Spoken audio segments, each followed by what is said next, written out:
People will ask you for things, and when they get what they want, they forget easily. I am sure you are familiar with those who write to you text messages, especially in the early hours of the morning.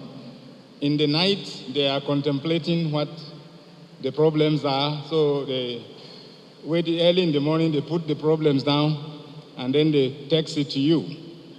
And when they text the problems, they also add to it the bank details. They don't wait for you to respond whether you are in a position to help or not. They just tell you this is the detail of our bank. And I have got that a number of times, and I continue to get them nearly every day. In one case, I was able to help the person, send what I could, and I was hoping that he would say, I have received your message. After 3 days, there was no response. So I had to call him, and I asked, have you received my message? He said, yeah, he did. That was 3 days ago. He received it, and in ecstasy, he forgot the sender. He didn't even call to tell me that message has arrived. So you see how easily we forget. And I remember also somebody traveling recently, and his travel was in danger of not being possible, and he needed my assistance. We did everything possible in the night, in the day, in the morning, and then he was able to travel. When he was traveling, he did not tell me he had succeeded in what we were doing and he was traveling. He just traveled. After 3 days, I asked. I called him and said, how is the preparation? He said, no, I have already arrived at my destination. And I was saying, wow, 3 days after you arrived, you have not even bothered to tell me that you have succeeded, and yet you depended on what I had to do in order to travel. So I'm saying sometimes we human beings suffer from amnesia. We forget so easily. The lepers in the gospel we read suffered from what I call hyper-excitement. They were too excited that they forgot to say thank you. In today's gospel, in Mark chapter 5, we see how grateful the man who was freed of demons was. And he wanted to follow Jesus in gratitude. But Jesus told him, no, go back to your people, tell the good news to your people. He had that spirit of gratitude, which we are urged to have.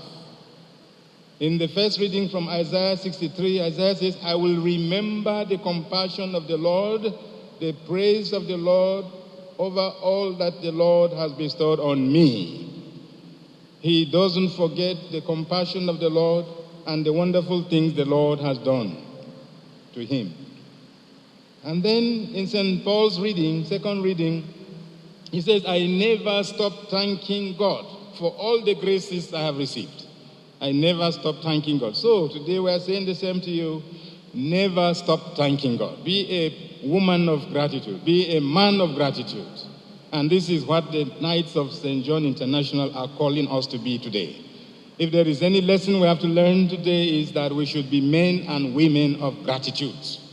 We should be grateful to God, because who you are and what you are is on account of God's blessing and grace.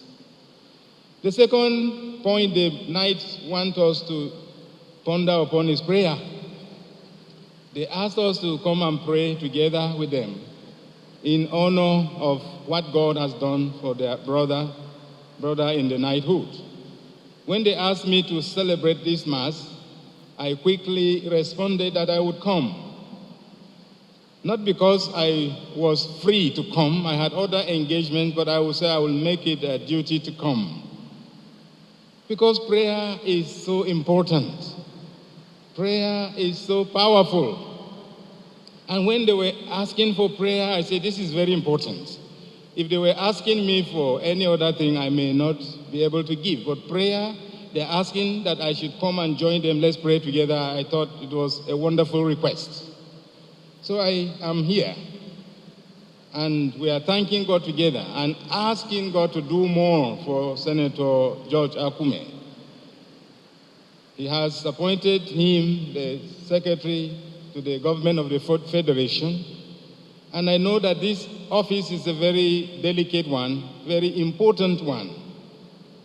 This office, I understand, has multi-dimensional tasks. There are many things. You have to be able to multitask. You have to be able to manage resources of personnel, material resources, and many other things. And it needs very great attention and alertness. And you can see why prayer is very necessary. That it is never too much to pray for the senator in this capacity as SGF.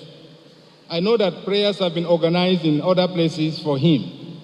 I know when the St. Augustine Steve Catholic community organized a prayer in Nyanya, and some other places, I believe in Benue and elsewhere, they have organized prayers. This is because prayer is powerful.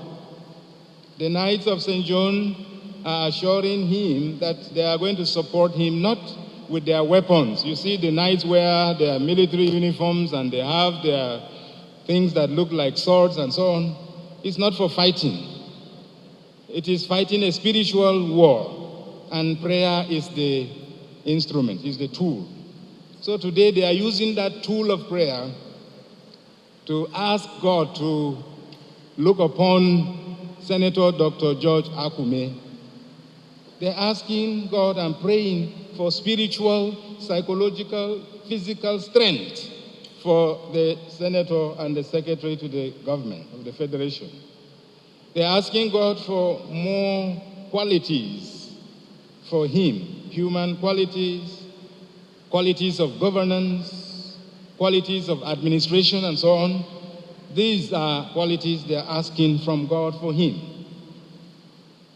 And knowing his antecedents, I am sure God will answer these prayers, and he is going to perform even better than what he has done in the past. All we ask of Senator Akume is that he should be like King Solomon. In 1 Kings chapter 3, Solomon was asked to choose anything he wanted. He could have chosen material wealth, long life, influence and power and all that. But we are told, he said, give your servant an understanding mind, able to discern the difference between good and evil. And God gave him a wise and discerning mind. May God give Senator Dr. George Akume a wise and discerning mind. Please, Dr. Akume, choose wisdom. Your job, I say, is a very difficult one. Your job needs you to be people-centered. You are not just working with papers. You are working with human beings.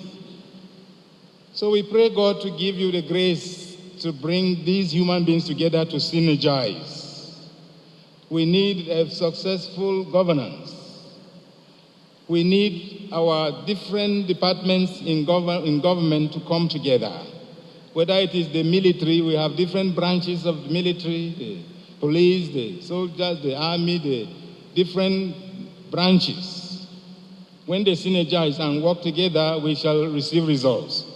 Even the insecurity we are suffering, if there is proper synergy, I tell you, it is easy to overcome it.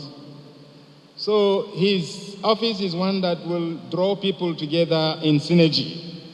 And therefore, we are asking God Almighty to help him in this noble task.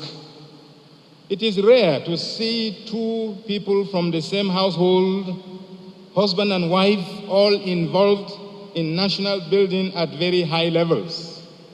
You are aware that Senator Akume is the SGF, and his wife, Mrs. Regina Akume, is a member of the House of Representatives, an honorable. Imagine these two together, a combination, SGF and honorable together. So they are a unique family. So we congratulate you on this feat. And we ask the Lord to keep blessing you. The two of you have something to give Nigeria. And may God help you to do so in Jesus' name. It's not usual to have such families where the husband is actively involved in national governance and the wife is actively involved in national legislation. It's not easy. So we ask the Lord to keep blessing both of you and your entire family. And you should know that those who trust in the Lord are like Mount Zion that cannot be shaken. So I ask you to trust in the Lord. That is all you need. Trust in the Lord. You will be like Mount Zion that cannot be shaken. And remember also, Jesus says, "Come to me, all you who labor and are overburdened." I know you have a lot of work to do. In your office, Senator Akume, in your house, I know people troop in order to see you for one thing or the other. May God give you the strength and the wisdom to carry all these people along, and that may all go well for you and for them. I visited your house. I said I wanted to know where you stay, and from the outside, I saw many people. Even before the parlor, I saw people seated in the parlor. Then everywhere in your house was taken up by many people, even some white men, I saw them there. I was wondering, how do you manage? How do you breathe in your house? I am sure in the office it's the same. Now in the house it's more even. I was quite flabbergasted to see how people were so crowded. And then he had the serenity to be able to manage all of them. I said, this is wonderful. So that is why we say you need God's grace. Otherwise, some people will come and they don't get your attention, they get angry, they go away feeling very sad. But God will give you the wisdom to be able to manage. The big and the small, the mighty and the lowly, you will be able to manage them successfully. So we ask you to just be fully rooted in Christ. That is all we ask of you. Do not take off your eyes from Jesus Christ. Find time for yourself. Find time for your personal prayer and quiet time. There is what the Russians call pustinia. Pustinia means a sacred space. So in your home, find a special place. If it is not a chapel, let it just be a space where you can retire to. When people come and bombard you with problems and they are gone, you retire to that place, and in quiet, you try to link and connect with your God. So find that special place. Don't say you are too busy. If you are too busy to find time for God, to find space for God in your life, you are busier than God wants you to be. We're asking you not to be busier than God wants you to be.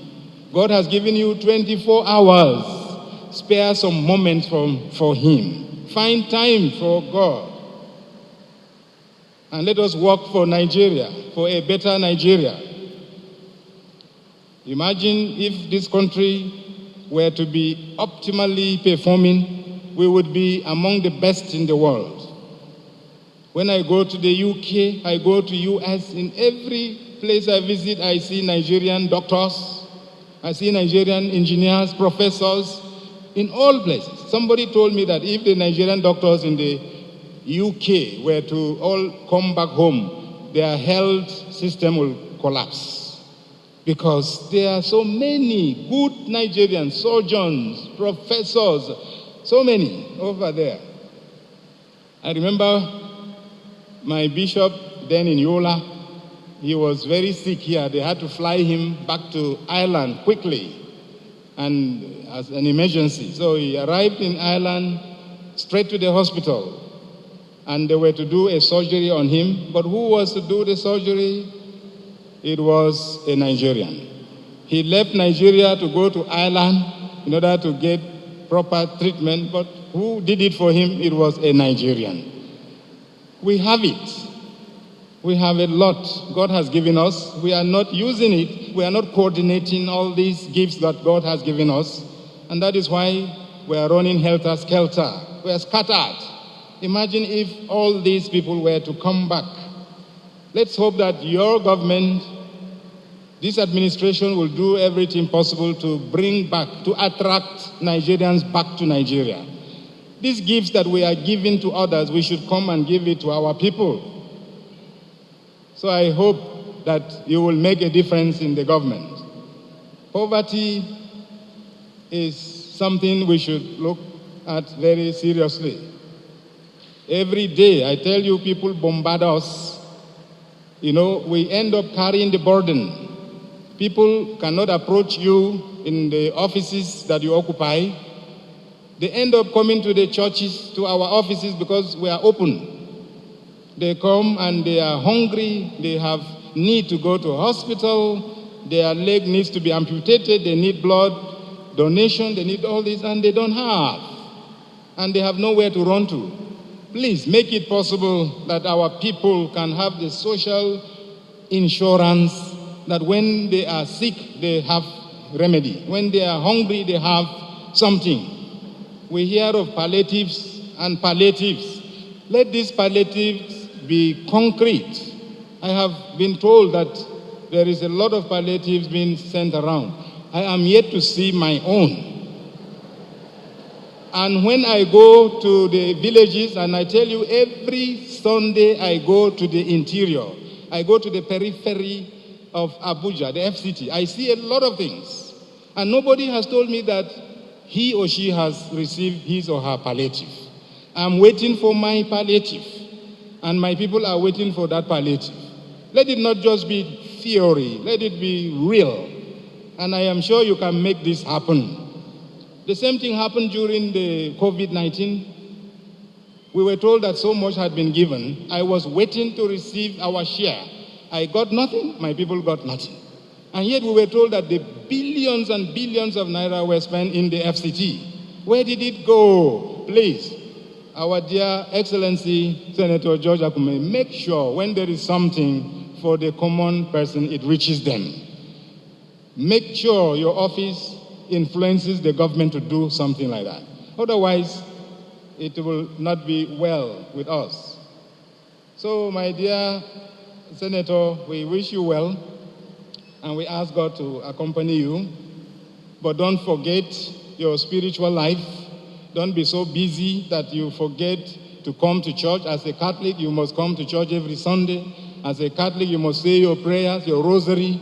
As a Catholic, you must do certain devotions that are very, very important. Don't be too busy. Please continue serving God. And I urge all of you gathered here, wherever you come from, please, you find yourself in Abuja. This is where you live. This is where you earn your living. Do your best to contribute to the growth and development of the FCT. Are you a Christian? Use your Christian values. Are you a Muslim? Use your Muslim values. We have great values, but we refuse to use them. If there are atrocities being committed, crimes being committed, ask who are those. Most of them would be either Christians or Muslims. Where is our religion? Where is that religion we profess with such, great enthusiasm? We are externally religious, but interiorly we lack the values that should push us, that should bring about transformation in our lives. So I'm begging you, Senator, and all those in government, please allow the values of our religion to influence you. Not these values of religion that bring about fanaticism. It brings about this, I am better than you, or I am here, I want to block here so that you don't get any space, or I will take all so that you get nothing. No. The religious values that will bring greater love and harmony, greater unity and progress and so on. So may the Lord be with you, Senator, and all those in government gathered here today. And I am sure there are Muslims here, there are Christians here. And this is because they love you, Senator Akume, and they appreciate who you are. May God continue to be with you, and may God bless us. Let us do our best and give our best to Nigeria. And may we enjoy peace. May we enjoy progress and harmony. And may we enjoy being our brothers and sisters' keepers. May God bless each and every one of you as you return home. May He lay His hands of blessing and healing and progress upon you through Christ our Lord.